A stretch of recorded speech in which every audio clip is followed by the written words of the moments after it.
I think that Lethal and Starks, this segment was pretty much executed perfectly. Jay Lethal really like coming out to the Macho Man. I love the entrance. His promo was fantastic, dude. Like going after Ricky Starks about caring more about his outfit than wrestling. And it hit home a little bit because we all know that Starks had he really cares about that swagger. He really cares about that, like the whole presentation. And Ricky Starks' facial expressions. I know you're a sucker for a character who can really emote well. Yep. Ricky Starks tells a story on his face. When you with the camera on Ricky Starks, that guy just steals the show. You're absolutely right. He just is so good. And I love Taz being on commentary, just being being angry and riled up. I love this segment. I want to see Jay Lethal and Ricky Starks have a program together now. That's how good this was. Look at that. Exactly. Look at that face, dude. He held that face for fantastic.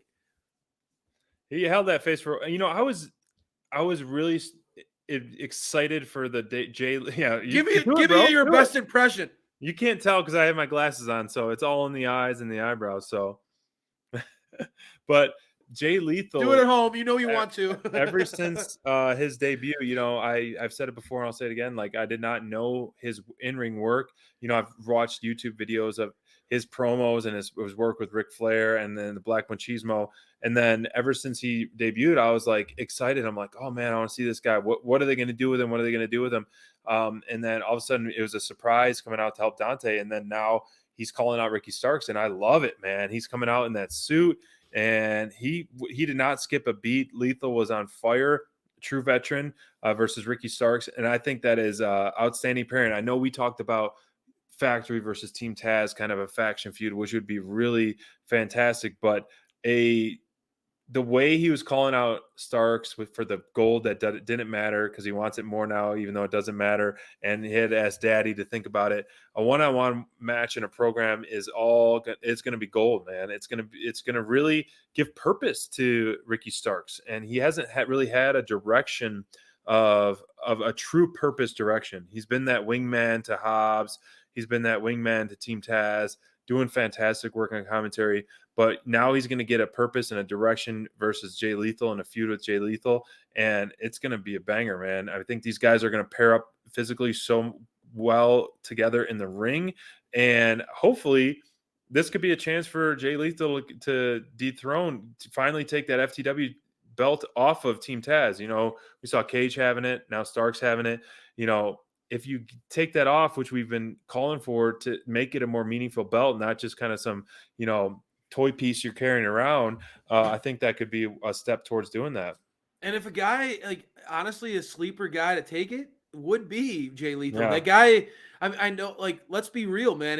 I know for those of you guys out there who listen to the show and Jay Lethal's body of work, this is a guy who can be hilarious and have, Black Machismo and have charisma for days. But when it gets into the ring, this guy can be no nonsense, man. You're right. He could be a legit, tough, bad dude in the ring. And that's, you throw that FTW. And again, Jay Lethal is this guy has been world champion. This guy is legitimately, not afraid of the big stage, and he could take, I agree with what you're saying. You take the belt off the Team Taz, it almost takes some pressure off of Team Taz with that FTW title. It doesn't need to always. It doesn't. It's almost like when I went back and listened to our Brian Cage interview, and it reminded me that the FTW championship really does need a purpose, man. It does need to have some sort of.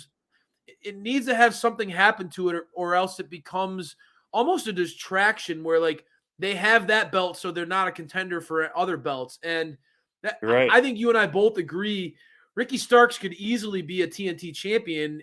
You got to, of course, treat the FTW title like it means something, and maybe it can, Lethal called it out. It's not recognized by the company.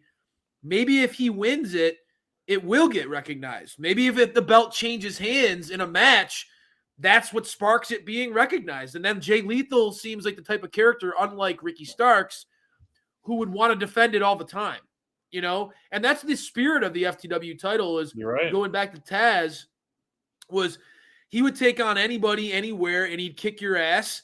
And he didn't give a shit if it was a sanctioned match or just a fight. If you wanted a piece of him, he'd beat you. Come get me. Survive if, beat me if you can. Survive if I let you. And that's the spirit of the FTW title. And I think that Lethal could embody that. I mean, honestly, he's not a pretty boy. He's actually more of a tough guy. Right. So I like the idea. Yeah, and I think, not to segue on that, but like Lethal, someone who can carry himself so on the mic, and I'm thinking, okay, what kind of mic battles?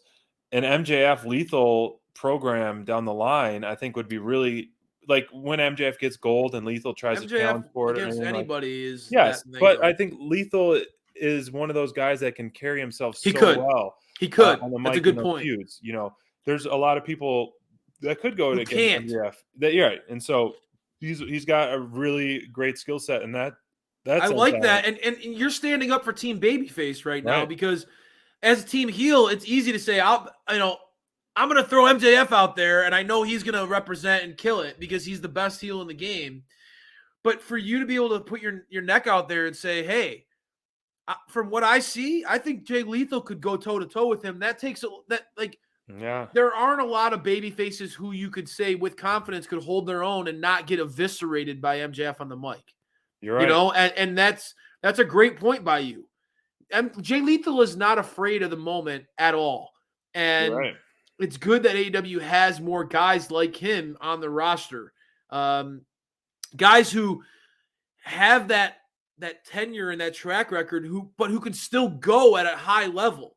Right. You can walk. They're not like these legends that are big names but can't back it up.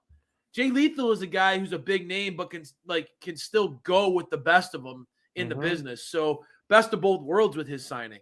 Yeah, I agree. And I think it needs to be featured more. I mean, he's was kind of off TV for a bit, but so it's good to see that he's got some purpose direction right now.